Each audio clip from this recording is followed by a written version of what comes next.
What is up, guys? UFC 313 takes place this weekend, and I'm going to be giving my full card predictions for each of the fights on this card. Pretty solid card overall. Without any further ado, we're going to go ahead and get right into the first matchup. Our first matchup, we got Chris Gutierrez versus John Castaneda. I'm going to be taking Gutierrez to win a decision here.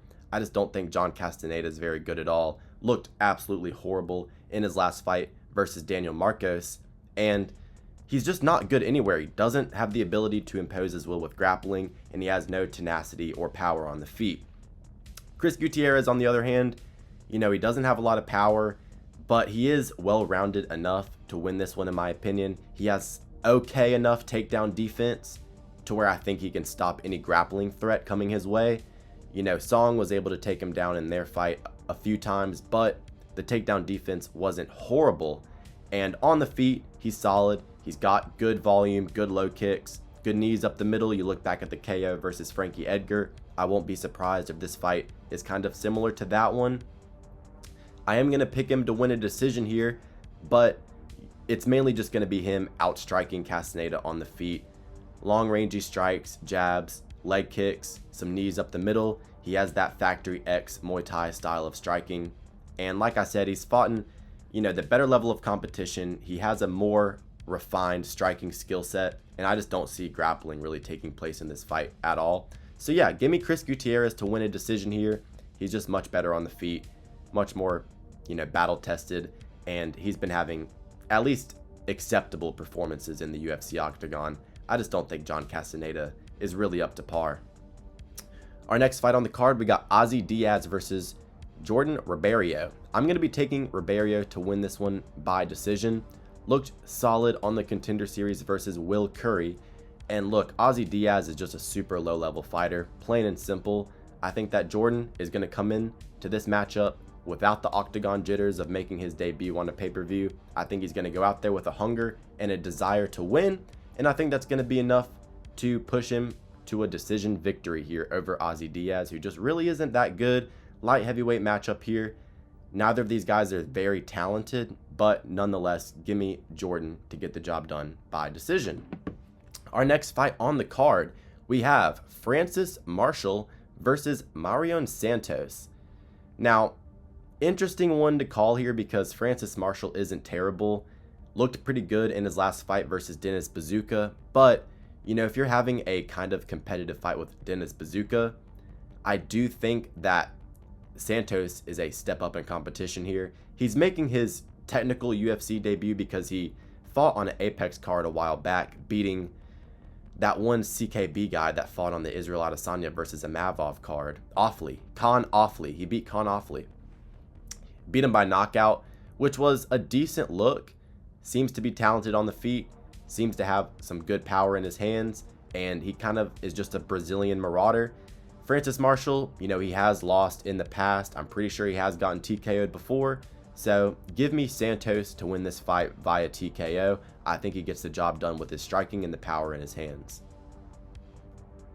Our next fight on the card, we have Joshua Van versus Ray Sayura. I'm going to be taking Joshua Van to win this by third round TKO here. He impressed me a lot in his last fight. We know the deal with Joshua Van. He has nasty boxing output, beautiful combinations. His takedown defense is getting better on a fight-to-fight basis. And he is a prospect with a very high ceiling here in the flyweight division. Other than the sole loss to Charles Johnson, which isn't a bad look whatsoever, he's been very, very impressive. And like I said, his takedown defense in his last fight versus Cody Durden looked to be very improved. And he had a showcase performance there in that fight. Landed so many significant strikes. And he just had a very, very good performance. A showing out party, basically. Ray Sayura, on the other hand, he's a very, very good grappler. So we have a classic striker versus grappler matchup. In his UFC debut not too long ago versus, I believe it was Carlos Hernandez, he just absolutely twisted him into a pretzel. The jiu-jitsu, positional awareness on the ground, his transitions on the ground, just a very intelligent grappler overall. And he's definitely going to do good in the flyweight division, in my opinion, but I just don't think his striking is up to par to be able to handle a Joshua Van who, he has good takedown defense, and if he keeps his fight on the feet, he's going to dominate. Raysiora, he hasn't fought a super high level of competition up until this point coming in off the road to the UFC, and Joshua Van is definitely going to be the best fighter that he's ever fought. And look, Raysiora, he's a great fighter, reminds me of Tatsuro Taira, but I think this might kind of look like Brandon Royval versus Tatsuro Taira. Van stuffing a lot of takedowns, getting out of bad positions, and then just going to work on the feet. And look, Joshua Van, when he really looks to get his boxing offense going and he gets on the front foot and tries to pressure you, and even if he loses the first round, he's a guy that can fight from behind. You look at his fight on the UFC Sean O'Malley versus Merab card, the Sphere card. Who is he fighting? Edgar Shirez. He was down in that first round, wasn't having a good performance, came into that fight on short notice, and he was able to fight from behind, winning the next 2 rounds and getting it done on the cards. So Joshua Van is a fighter that I'm really impressed with. Like I said, I think Raysiora, he's going to be good. He's got great grappling, but this is not a good stylistic matchup for him whatsoever. So give me Joshua Van round 3 TKO, just kind of an exhaustion TKO after Raysiora can't keep grappling, and Joshua Van pins him up against the fence. Kind of like a Max Holloway versus Anthony Pettis type of TKO against the fence with the hands. So yeah, Joshua Van gets it done. Our next fight on the card, we have Alex Morono versus Carlos Leal. I'm going to take Carlos Leal to win this fight via second round TKO. Look, Alex Morono is just god-awful at this point in his career. He's been TKO'd so many times. You look at the Chaos Williams knockout. He hasn't been TKO'd so many times, but he has taken a lot of damage. You look at the Chaos Williams TKO. You look at the fight he had versus Joaquin Buckley. Took a lot of damage in both of those fights. And in his most recent 2 fights, he's just looked absolutely god-awful. Slow as a snail and stuck in the mud. He's just super past his prime, washed up. He's not a guy that is UFC level anymore.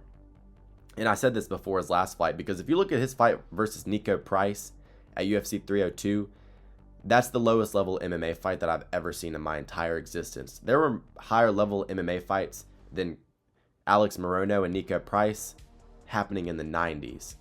And in his next fight versus D-Rod, he did a little bit better, but he still just looked horrible, and he lost that fight. So yeah, Carlos Leal got robbed versus Renat Fakhretdinov at UFC 308 when he made his debut on short notice. He's a very good striker, seems to be decently well-rounded in terms of defending, grappling. We saw that in the Renat fight, and he's got good power in his hands. He's got a good kickboxing style. I think Carlos Leal is going to go in there and just stain Alex Morono. First or second round, I'll give Morono the benefit of the doubt, being kind of an older veteran. Give me Carlos Leal to get him out of there in the second round with just a nasty punch down the middle. Kind of like how Chaos Williams got Alex Morono out of there. So yeah, I think Alex Morono is done and he gets cut after this fight. Carlos Leal, he's a decent fighter in the welterweight division. I think there's a lot of fun matchups for him. And yeah, I think he gets the job done here. Like I said, second round TKO. Our next fight on the card, we have Bruno Ferreira versus Armen Petrosyan. Now, Bruno Ferreira, he does have early finishing upside. He's got power in his hands. We saw the TKO versus RoboCop that he had. The TKO with the spinning elbow versus Dustin Stoltzfus. I was there for that fight live. And he's an aggressive, entertaining fighter. But Armen Petrosyan, he's kind of the opposite. He's a really technical fighter. He'll stay on the back foot, throws a ton of low kicks. His low kick output is freaking insane. Like, this dude never stops throwing low kicks. Inside low kicks with the left leg. Armen Petrosyan, he's a good kickboxer. Like I said, clean, stays on the outside, pops a lot of straight shots. He has good counters. On the Contender Series, he fought a Russian guy that was trying to grapple him a lot, and he did a really good job in that fight of stuffing the takedowns, and he landed a beautiful high kick to finish that fight. You look at his win versus Christian Leroy Duncan, he has a win over RoboCop, and you know, in his last 2 fights he hasn't done great, losing to Sharon Magomedov and Rodolfo Vieira by submission, but you're looking at 2 guys that are very, very good at specific things. Rodolfo Vieira with a submission and Sharon Magomedov with his striking. I actually picked Armen Petrosyan to get that win there against Sharon Magomedov, but he got caught with the double bullet. Wasn't doing bad in that fight whatsoever. He was keeping up with Shera on the numbers. And he's just a solid, good striker overall. You know, just good hand combinations, good low kicks. He's just a classic, you know, solid kickboxer. And Bruno Ferreira, he is a guy that, like I said, he is super explosive early and he can be dangerous. But we saw last time out versus Abu Magomedov that he can gas out a little bit, got subbed in that fight. Of course, Armin's not going to be going for subs here, but I think that Armin, he can stay safe. He's not super chinny. He can stay safe, not get knocked out in the first, and then just kind of pick and prod his way to a decision, kind of like he did against RoboCop. So I'm going to take Armin Petrosyan to win this fight by decision. Bruno Ferreira might grapple, which could, you know, throw a wrench in the gears, but, you know, Petrosyan has shown decent defensive wrestling in the past, so I'll pick him to win this fight by decision. Give me Petrosyan on the cards. 29-28. Our next fight, we have Curtis Blaydes versus Rizvan Kuniev. Look, Rizvan Kuniev, he used to fight in the PFL. He got himself a knockout on the Contender Series, but dude, Curtis Blaydes, he's just a super fucking, you know, proven, well-rounded UFC heavyweight who's been around forever.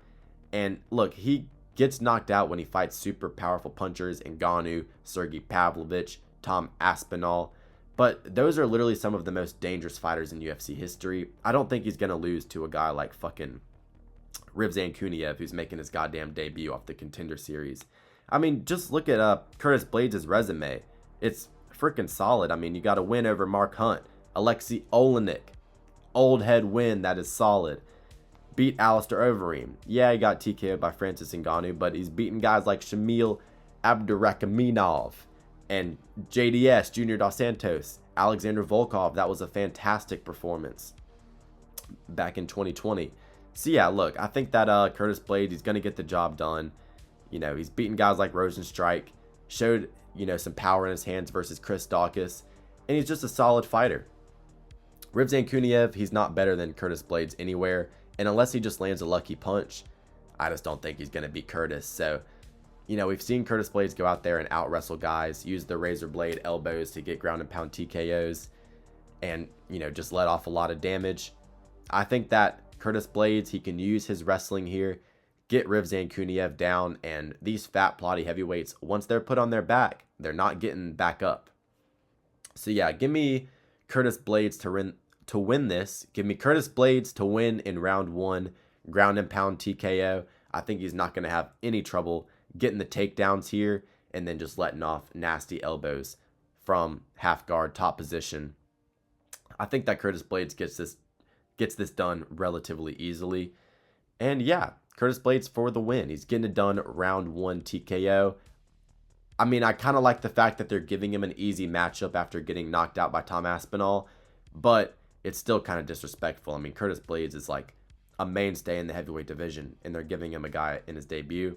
Easy win for Curtis. All right, our next fight on the card, we have Mauricio Ruffy versus Bobby Green.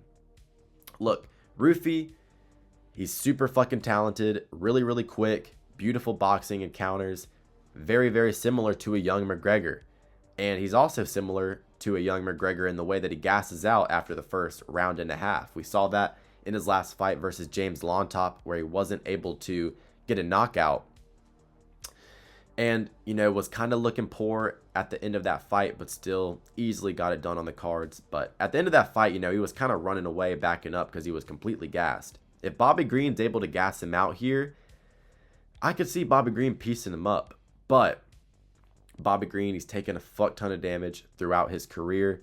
You know, you look at the Jalen Turner finish. That was just the most disgusting late stoppage we've ever seen.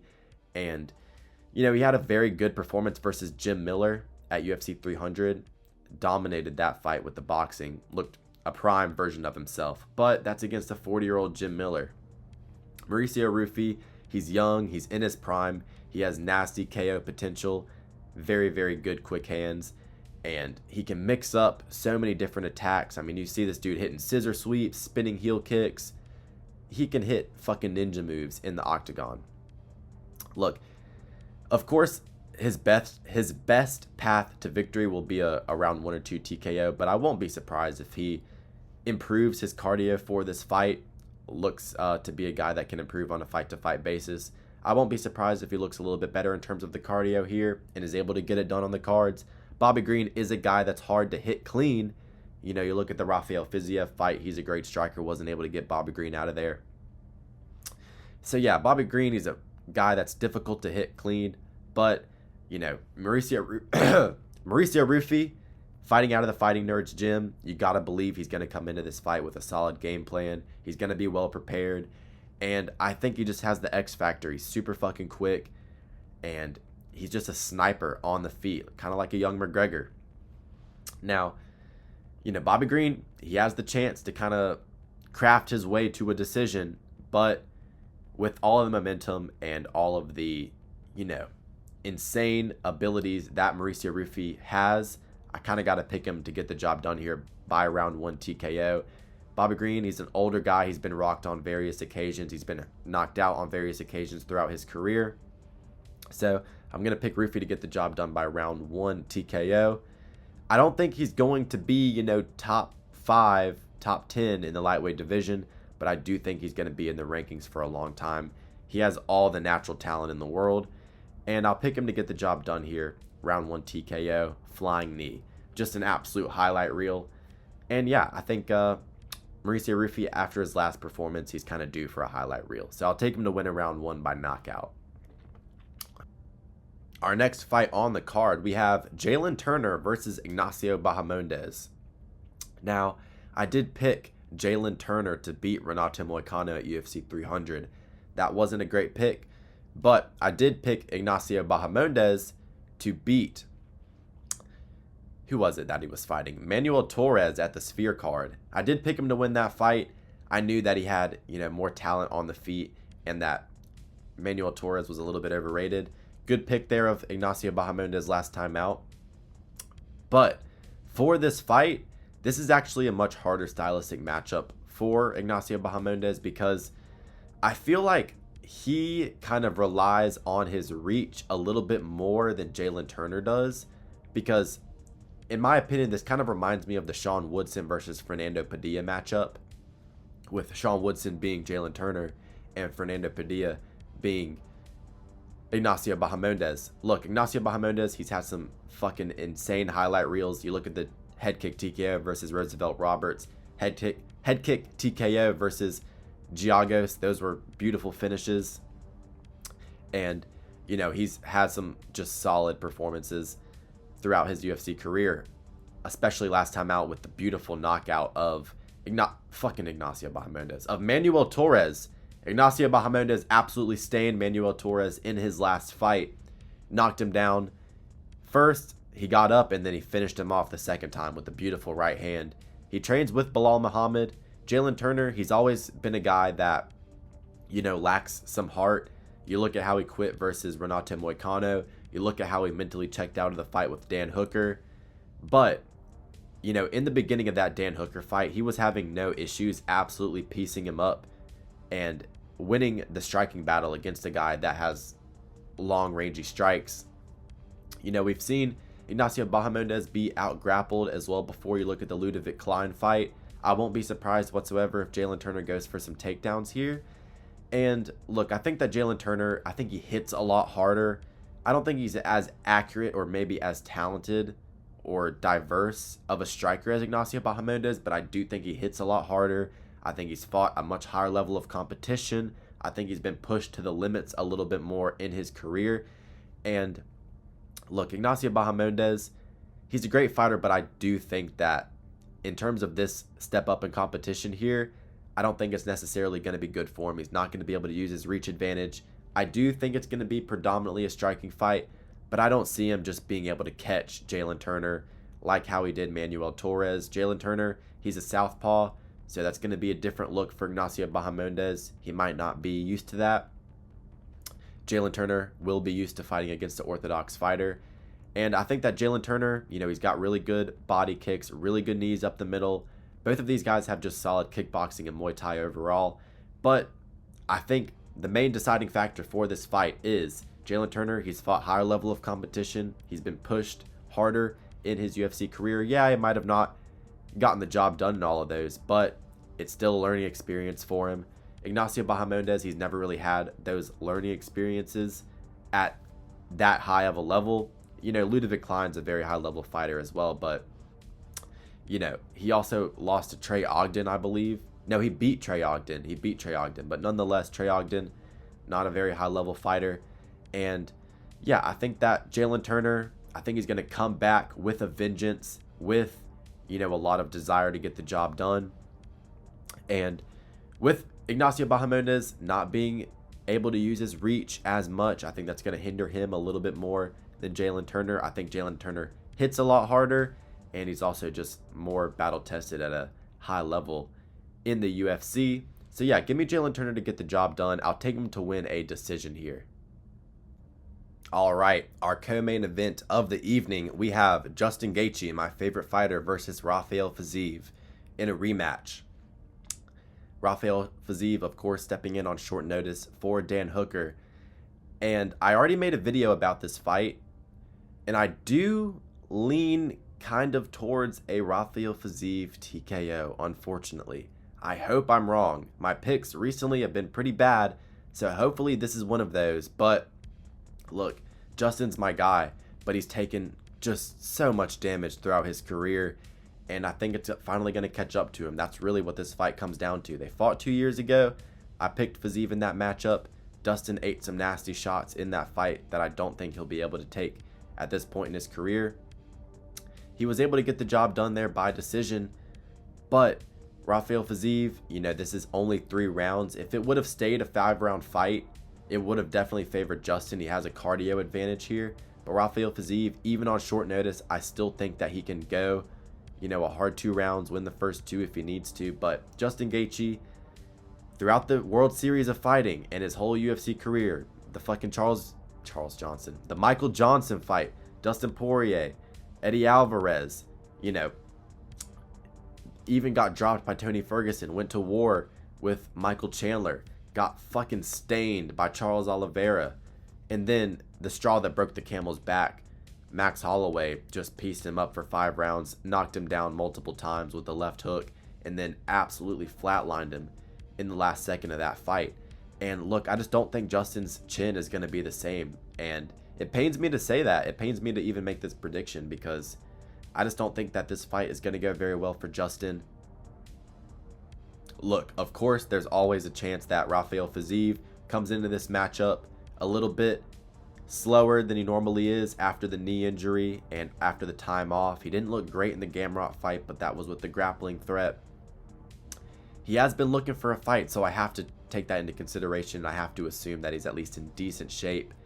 And if he's not, yeah, Justin can win this by decision. Maybe he's just a little bit more prepared. But I'm going to make this prediction as if both of these guys are 100%. And I just think that Rafael Fiziev, he's only been TKO'd once in his entire career. Really hasn't taken the same amount of damage as Justin Gaethje. He's opened up as a favorite here, rightfully so in my opinion. I think he can get the job done by TKO. And that shit hurts to say. But I just don't think Justin can take the same shots anymore. He always gets clipped in his fights. Yeah, his head movement's good, but, you know, he dips his head down way too low, and it's way too telegraphed a lot of the times. I think Fiziev can slip him onto a head kick, land a good knee up the middle, and if it's not one of those attacks, I think it can just be a straight right down the pipe, you know, beating Justin to the punch when Justin tries to exchange hooks in the pocket. Fiziev, he's a lot faster than Justin Gaethje, way faster than Justin, and yeah, I just think that this is a recipe for disaster. You know, I was confidently lock of the year picking Justin to beat Dan Hooker, because Dan Hooker, he's taken a lot of damage. He's slowed down a lot. He was never a fast fighter anyway. He doesn't have the same fast twitch, dynamic striking ability as a Rafael Fiziev. So, look, I mean, Justin Gaethje, we know the deal with him. He's got fantastic hands, lots of power, some of the sport's best low kicks we've ever seen. But at some point, our favorite fighters start to lose. They get old, and they just can't take the same shots that they used to. I think this is the time for Justin Gaethje, unfortunately. So, yeah, I think that Rafael Fiziev gets him out of there, round 1 or 2, head kick TKO, and it's going to fucking suck. So, yeah, round 2 TKO for Rafael Fiziev. Justin Gaethje retires afterwards. Fuck this shit. Hey guys, I got a good idea. Let's pick Alex Pereira, one of the most lucky, privileged, overrated fighters in the history of the sport, to beat Magomed Ankalaev, the most talented, well-rounded, and exceptional fighter in the division's history aside from John Jones. What are you guys thinking, picking Alex Pereira? Genuinely, enlighten me.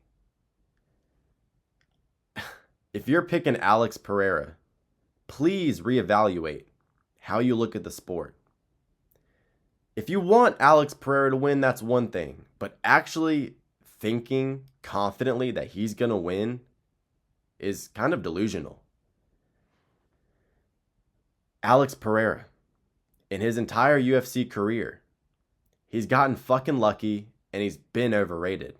And he also has some of the worst fans in the entirety of MMA history also. The Poetards, you guys are absolute disgraces.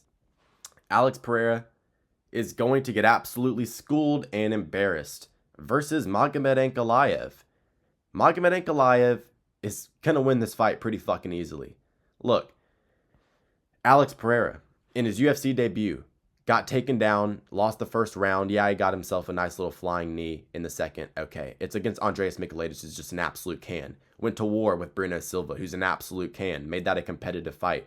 Clearly won, but still, it's not a good look. Sean Strickland, I've been telling you guys for a long time that Sean Strickland is not a championship caliber fighter. He really isn't that good. He also didn't grapple in that fight whatsoever, which shows that he's stupid. He has no fight IQ, no ability to adjust on a fight-to-fight basis in MMA. So, look, I'm actually not super impressed by a Sean Strickland win. Yeah, Chinningham's impressive because he does have good defense. But, look, Sean Strickland, it's not like, whoa, Sean Strickland, man, somebody call the fucking cops. Yeah, he'd be Sean, whatever. His best win in the UFC over Israel Adesanya in their first fight. Yeah, he did good in that fight. Won 2 rounds on the feet. Did get out-grappled by Israel Adesanya, though, make no mistake. Did get out-grappled by Izzy, which is a terrible look when you're about to fight Big Ank. And, you know, look, he was down 3-1 on the cards, but he was able to get the Guerrero TKO in the last round. Standing TKO, early stoppage, so there is some questions around that. There's an asterisk around that win, like his entire UFC career, but did good in that fight. Also, leading into this fight, I do believe that a lot of you guys forget that Alex Pereira has been a corpse before. Not that long ago, this dude was toes curled up, dead on the canvas. And then he moves up to 205, where he arguably lost to old man Jan Blachowicz at altitude, got easily out-grappled, and fucking dominated in terms of the grappling in the fucking first round. Yeah, he was able to pull away with the striking, but he got dominated in the grappling. This dude has zero wrestling whatsoever. And old man Jan Blachowicz, who was tired as fuck and just dead as a hammer, was still able to get takedowns at the end of that fight. And he arguably lost to Jan. And that's an old Jan. An old Jan, dude. Magomed Ankalaev beat the piss out of Jan. Yeah, he got leg kicked, but he still beat the piss out of Jan. So, yeah, arguably lost to Jan. And then you look at the Yuri Prochazka fight. Yuri Prochazka was coming into that fight off of a huge layoff, a shoulder surgery. He was coming in after surgery and a huge layoff. So, how much are we really going to count that fight? Because we've seen in every other Yuri Prochazka fight that he's done a whole lot better than in the Alex Pereira fights, where he was compromised in the second fight too because it was on short notice. In the Rakic fight, in the Jamal Hill fight, yeah, different opponents, but when he's actually active and prepared, he looks like a completely different fighter. Even the results don't matter. You can tell by the performance. Yuri was not the same guy in the Alex Pereira fights. In the first one, huge layoff, nasty injury, shoulder surgery. He was not 100%. You look at the Jamal Hill win for Mr. Shama, the Poetard. Jamal Hill, dog shit fighter, not very good. Former champ, who's he ever fucking beat other than old man Glover Teixeira and Jimmy Crute? Come on now. Jamal Hill ain't that guy whatsoever. Who the fuck has, Alex beat who was actually, ready to go? And he had a good performance against him. Jamal Hill was coming into that fight off of a huge layoff and an Achilles injury and surgery. So that's 2 fights back to back where the opponent was coming in off of a huge layoff and a surgery. So how much are we really going to take those wins into consideration? You guys are skimming over facts of life that are just glaringly obvious that this dude's not as good as you think he is. He fights Yuri Prochazka again.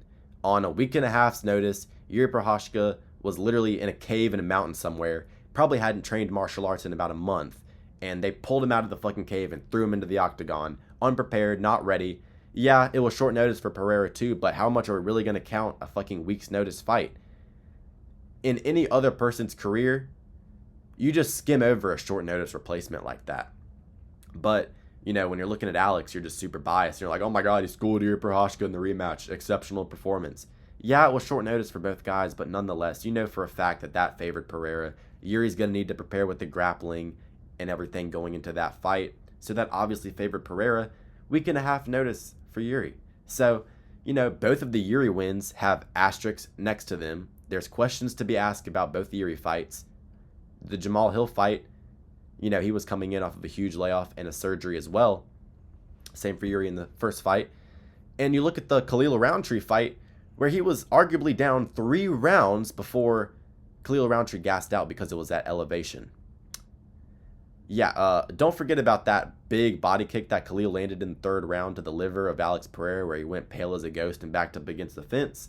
I think you can make the argument that Khalil won the 3rd. And even if you want to give Alex the 3rd, which you can, I'll listen to the argument. He still dropped 2 rounds to Khalil. Khalil was tagging him up from the southpaw stance, landing great shots with the hands.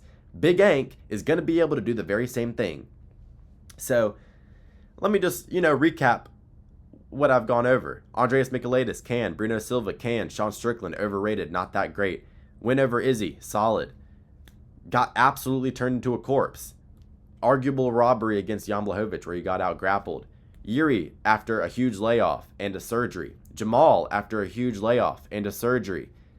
Yuri, on short notice, was getting fucked up by Khalil until Khalil gassed out because it was at altitude.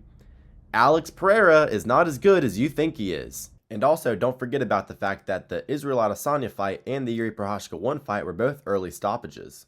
And he's going to get absolutely decimated, schooled, and embarrassed, put on a fucking stretcher, and sent back to fucking wherever he came from after Big Ank is done with him.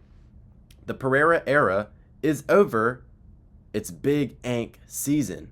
Look, Alex Pereira, he's always struggled against southpaws, especially ones with fast hands. You look at Khalil Roundtree, Israel Adesanya when he switched stances. Alex Pereira, his main tools are just simply not there against the southpaw. The jab to the body, the outside low kick, it's just not there.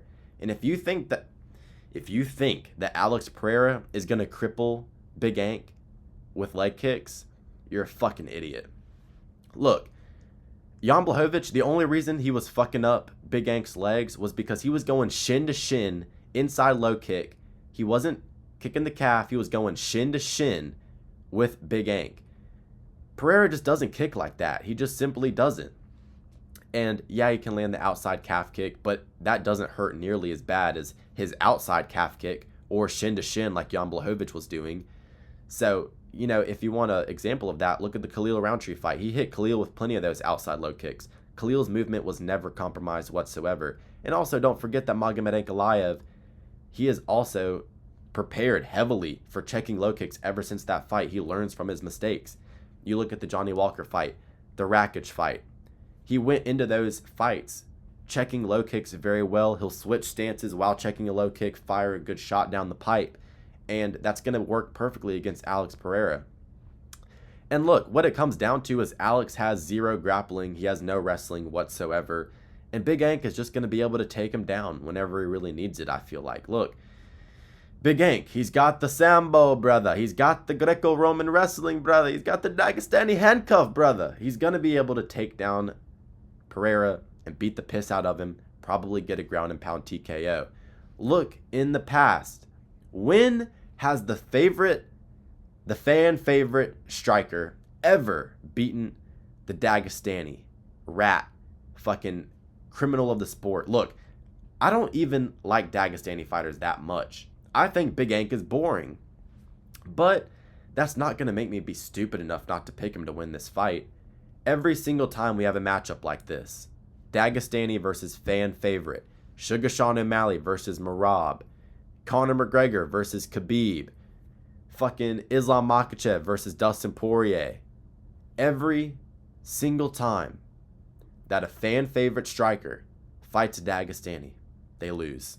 Every time. 100% success rate. And it's going to be the exact same scenario here. I won't be surprised if Magomed Ankalaev outstrikes him and tees off on the feet and knocks him out with the hands. Magomed Ankalaev, he's got a fucking beautiful straight left hand. That shot has always given Alex Pereira issues. Just look at the Khalil fight. Khalil landed that easily, and Khalil was short and had a crazy reach disadvantage in that fight.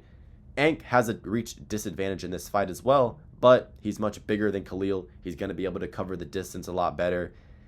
And he has beautiful left high kicks as well. When Alex Pereira goes for that jab to the body, which isn't going to be there as much for him since Ank's a southpaw, I won't be surprised if Ank whips that left head kick up there and stains Alex Pereira when he's down here going for that jab to the body. Kind of like how he head kicked TKO'd Ion Kutalaba.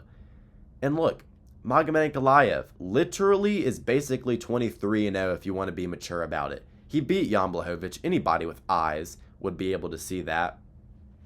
He beat Johnny Walker. That was basically a Peter Yan versus Aljamain Sterling type of scenario. And I'm pretty sure that with the rule changes for grounded opponents, I'm pretty sure at this point, if you go back to that position and Magomed lands that knee, it's a TKO. So the draw and the no contest basically are both fucking wins. And he got fucking fluked by Paul Craig. I think there's something to the fact that Big Ank, he thought the fight was over. If you look back, that submission did happen at 4:59. Big Ank might have been looking at the clock thinking that, the time had ran out, and he was like, bro, get off me. He might not have actually been tapping because he was, giving up to the submission. He might have been like, bro, get off me. And the referee was kind of like, oh, he's tapping. I think there's something to that. Not really, but you know what I mean. He got fucking fluked from Paul Craig. He was winning that fight. Don't look too much into that. And if you really want to be mature about it and really look at Big Ank's record, he's 23-0. He's never lost. The only time he's ever had adversity in his entire career was the shin-to-shin low kicks. Alex doesn't throw low kicks like that from Jan, where he got buckled around, and he still made excellent in-fight adjustments and got takedowns and dominated the rest of that fight. And he did get dropped by a left hook from Thiago Santos, which is definitely a concern. But if we are going to be completely honest with ourselves with this matchup, Big Ank wins this fight wherever it goes unless he gets clipped with a lucky left hook. Let's just be real. So yeah, him getting dropped by Thiago Santos wasn't a great look. But nonetheless, I'm really not that worried about it because Big Ank, he's going to be preparing for the left hook. He knows that's Pereira's main knockout weapon. He's got great boxing, really good counter shots, and he's a safe fighter. He reminds me of Movsar Evloev. These are the best type of fighters to pick and the best type of fighters to bet on because they take no risk, they're super risk adverse, have good defense, position over submission, and they're always just going to do enough. They're going to fight smart. They're going to throw enough volume but not get too reckless. They're going to shoot takedowns when they need to. You can always trust a guy like Big Ank, Movsar Evloev, like I mentioned. Guys like this, they just always do enough to get the job done. And yeah, look, let's just take into consideration the fact that worst case scenario, Magomed's already been there. Worst case scenario in this fight is he gets his legs chewed up and he has to grapple for the life of him. And he's already done that and succeeded.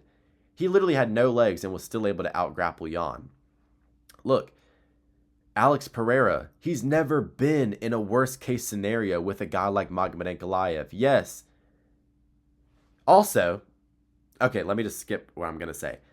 Yes, he has been grappled before, but never against a guy that actually has good grappling and will shoot multiple times if he needs to, like Big Ank. Look, you may say that Big Ank, he doesn't have the greatest wrestling, man. Who has he ever submitted? Who's he ever really out-grappled? The reason that Big Ank hasn't grappled throughout his career that much is because he wants a title shot. He knows that if he goes out there and does a bunch of Grant Dawson performances, that he's never going to get a title shot. And that's why Big Ank has been knocking motherfuckers out. But if you really actually think that Big Ank isn't out grappling people because he can't, you're foolish. You're literally a fucking idiot. He literally is not out grappling people because he knows that hinders his ability to get a title shot. If you look at the Alexander Rakic fight, didn't shoot a single takedown. He dominated that fight, checked all the low kicks, did beautiful work with the hands with the straight left. He was trying to spinning elbow Alexander Rakic to get a highlight before his title fight. He knew that if he went out there and just wrestle fucked Alexander Rakic, that he wouldn't get a title shot. They'd probably, give Jamal Hill a rematch or something. So he went out there and fought on the feet to be able to get his shot. He knows that in the biggest fight of his life, when he needs takedowns, he knows how to get them and he knows when to get them, and he will get them for sure. I would put my life on the fact that Big Ank will take down Alex Pereira.